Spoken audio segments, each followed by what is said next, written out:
Make your next move with American Express Business Platinum. You'll get 5 times membership rewards points on flights and prepaid hotels booked on AmexTravel.com. Plus, enjoy access to the American Express Global Lounge Collection. And with the welcome offer of 150,000 points, your business can soar to all new heights. Terms apply. Learn more at americanexpress.com/business-platinum. Amex Business Platinum. Built for business by American Express.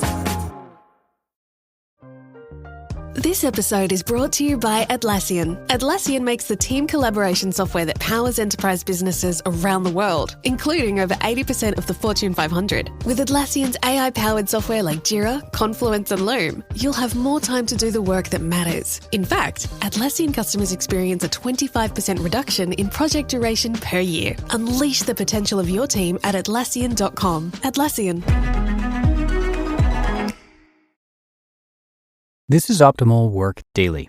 How to Use Consumer Psychology and Pricing Mind Games to Increase Sales by Steve Chou of MyWifeQuitHerJob.com. Pricing your products effectively isn't just about assigning a set of numbers to items that you sell. It's also about managing perceptions and understanding consumer psychology. A common misconception is that customers shop primarily based on logical thinking. Especially with the advent of the internet and instant price comparisons, you might think that most purchasing decisions are made based on numbers and hard data. Make your customer forget about the percentages. Prices are rarely evaluated in absolute terms. Instead, most people evaluate discounts based on the percentage savings off the overall retail price. To illustrate this fact, let's say you're shopping at a store that sells a particular item for $20. Would you drive to a different store 10 minutes away if that other store sold the same item for $5? My Asian blood would force me to do so.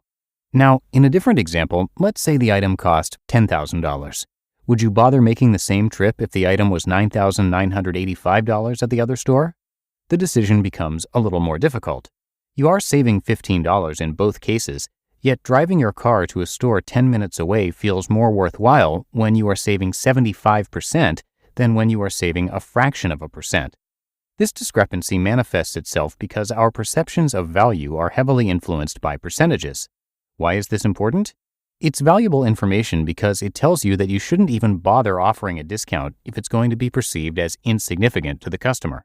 Instead of offering that small discount, give away an item for free instead, or offer something else of value that is hard to quantify. A good example of this is when you buy a new car. Instead of giving you a couple of $100 in discounts, which you won't perceive as very much, car dealers will make you feel better about your purchase by offering you free financing or free servicing of your car for a set period. The discounts are most likely equivalent either way, but seem more attractive because they are presented to you differently. Appeal to your customer in a good light. A customer is likely to pay more for an item if they believe that they are purchasing the product from a company that is fundamentally perceived as good. For example, if your store donates a portion of the proceeds to charity, a customer will be more inclined to shop with you even if you have slightly higher prices. I'm seeing a lot of companies go green these days. Going green carries the connotation that a company really cares about the environment. Call me a cynic, but I personally think that many companies are going green to extract higher prices from customers. In any case, the gist of it is that if you can project an aura of compassion or good from your company, you will be able to extract higher pricing. This concept carries a very close analogy to establishing a good brand for your business.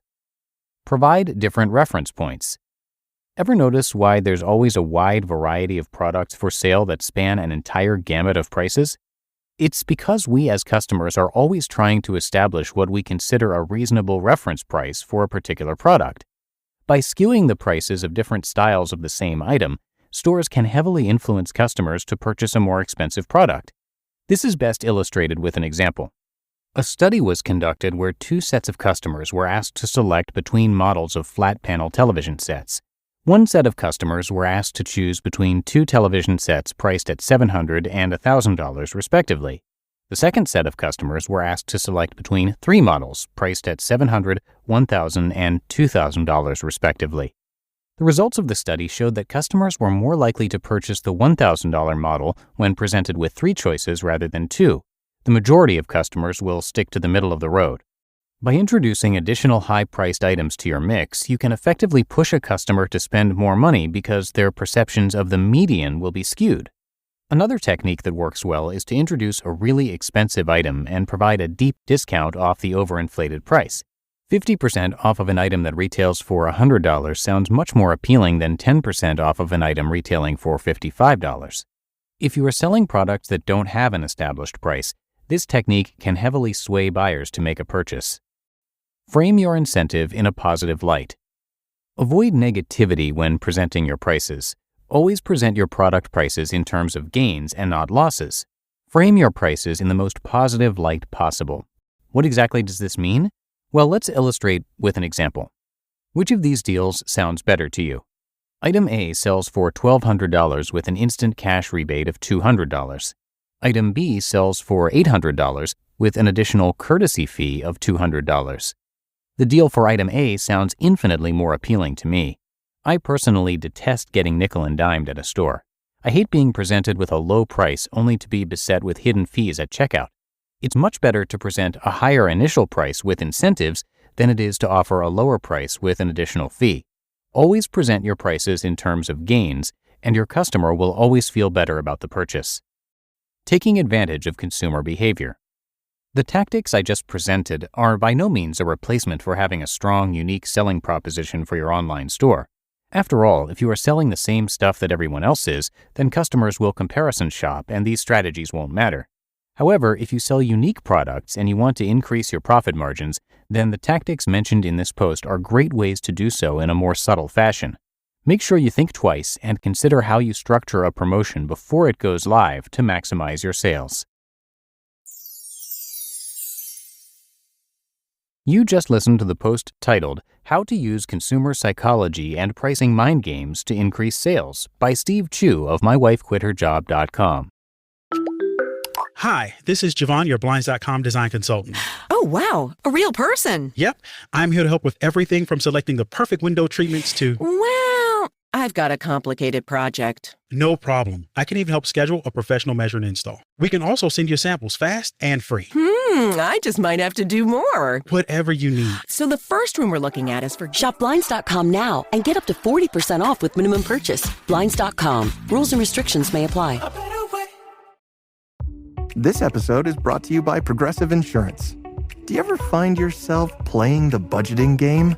Well, with the Name Your Price tool from Progressive, you can find options that fit your budget and potentially lower your bills.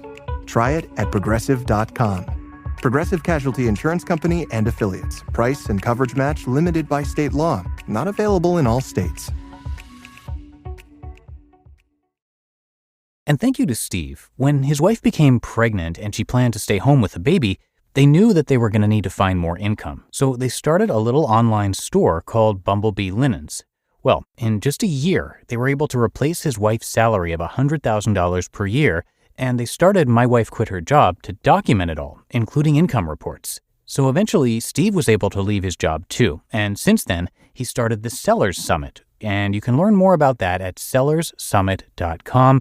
He's also gone on to do videos, and you can find his work on YouTube, and a lot more. So come by mywifequitherjob.com to check it all out, and thanks again to Steve for letting us share his work today. But that's going to do it for this episode. I thank you so much for being here with me and subscribing to the show, and hope you're having a great start to your week as well. And I'll see you back here tomorrow, where your optimal life awaits.